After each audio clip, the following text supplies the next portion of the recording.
You can type numbers into spreadsheets like in this example. However, it may take a while, even if you use autofill to allow the spreadsheet to complete the numbers for you. Instead, you can write a formula so the spreadsheet acts like a calculator.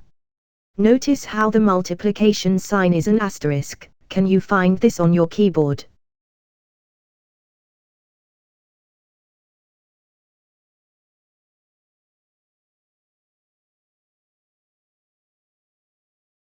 You can do any kind of calculation. Here's addition.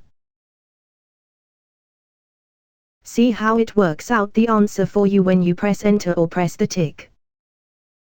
Here's subtraction.